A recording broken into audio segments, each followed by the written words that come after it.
leader of the party with respect, and the leader treating the membership with respect. Listen to people saying, you went off the rails, you should have done this, we need to go forward and do that. You treat that view with respect. You don't take criticism personally. None of us should take criticism personally. If I took criticism personally, I wouldn't be able to get out of bed in the morning. I managed to do that just about every day. The second is accept. Accept everybody. Accept the legitimacy of everybody in this party. Accept the fact that we're all in this together and that we have to move forward together. And there's no other way to go forward except together. The third word is celebration. Celebrate who we are as Liberals. Celebrate our successes. Celebrate our achievements. Celebrate the country. And just celebrate who we are. And the fourth word is maybe goes a little further than some of you would like, and that is embrace. Embrace the party. Embrace what we're trying to do. Really engage in it. I'm not suggesting anything inappropriate in terms of behavior. I'm just saying get into the program here and learn how to love what it is that we're doing and that we're engaging in. One of the things that's troubled me over the last while in the party is that you run into an awful lot of people who are just unhappy.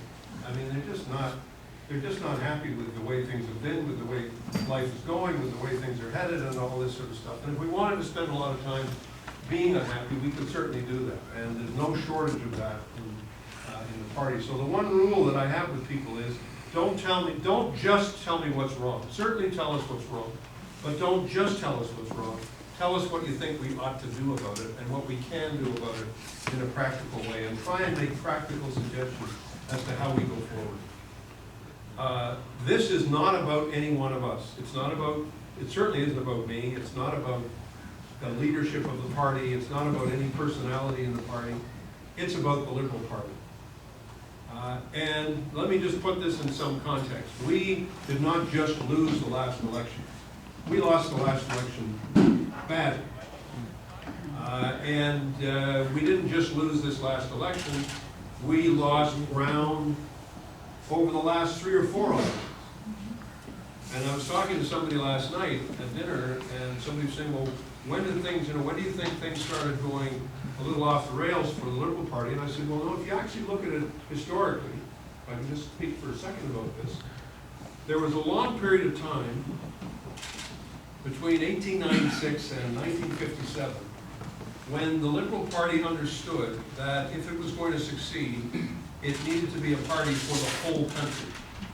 It wasn't just a party for one part of the country or another. So Laurier, for example, did very well in Western Canada and had a base of support in Western Canada and was well accepted and came out to Calgary to speak and Edmonton to speak, and we had support right across the country. Mr. King had strong regional leaders from all parts of the country, and former premiers who were running for the party and who represented the party at the center.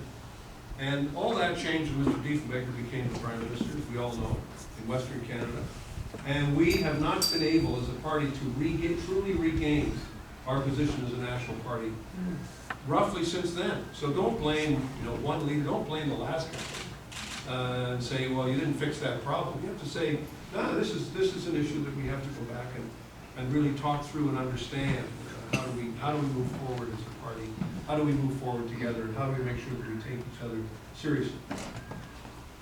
And so you have to understand the dimension of the challenge, but you also have to understand how solvable some of it is. Because there are people who say to me, oh, you'll never form a government again, or you're in third place, you'll never get out of third place. And this is also, frankly, just silly thinking. It's the product of being unhappy. Because when you're unhappy, it clouds your judgment. It doesn't allow you to see how quickly the world changes. And we have people like Stephen Harper who are encouraging this kind of thinking. Say, well, it's all over the Liberal Party. The Liberal Party was in, and it's over. So say, Mr. Harper, don't make this silly mistake. If he makes it, in a sense, I'm almost glad he said this, because what it really shows is how arrogant they are. And second, it just shows how wrong they are. To think that you get 40% of the vote and suddenly everybody agrees with you.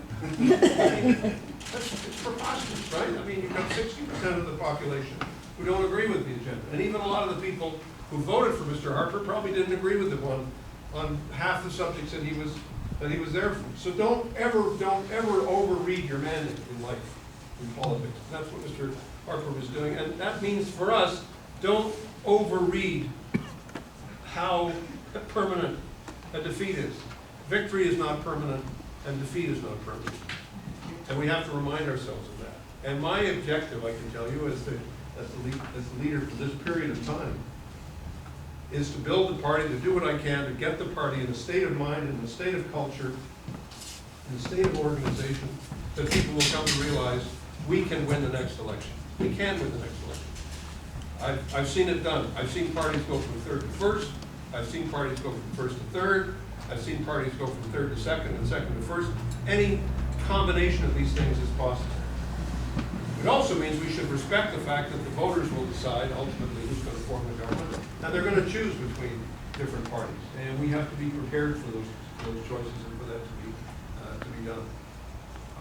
We are trying now to really engage the party about some very fundamental issues around what I call the liberal idea and the liberal movement. Before we get into policies and programs and let alone platforms, it's going to be very important for us as liberals to really talk about why are we liberal? What is it that engages us? Why are we doing this? Why are we knocking on doors? Why are we knocking on doors and also knocking our heads against the wall sometimes? Why are we doing this? Because we have certain beliefs. It used to be that people would say, well, the only thing that many liberals really believe in is power. But when you come to Alberta, that isn't the case. That's why, in a sense, the Alberta Party has something to teach us, all of us as liberals across the country, because this is a part of the country where people are liberals because they're liberals. People are members of this party, and they're talking to each other, and they're engaging with one another because this is what we believe in. It's not because it's going to get us, you know, some kind of an appointment or help us to advance ourselves politically. We're doing this because this is what we believe. And what we know in our hearts is important for Canada, important for us as we go forward. So in this process, remember RACE, remember those words about how we have to engage one another, and remember that we're all working together in this process, and that it is a process of engagement, and it's a process of discussion, and it's a process of respect. It doesn't mean people can't have strong complaints, because we will only get to where we need to get to if we get some of what's really on our mind off our chest and say, this is what I'd like you to change. This is what structurally needs to change. The timing of everything is this in a way. The party's next meeting, the next convention of the party is in January, mid-January of 2012, 6 months, 8, 9 months from now. And it's not a long way away. And we've got a timetable that tells us we've got to get certain resolutions in and done and available by the middle of the fall in order to be considered at the convention in January. So what are the constitutional changes that people think are needed? What are some of the policy issues people think we need to have in front of us?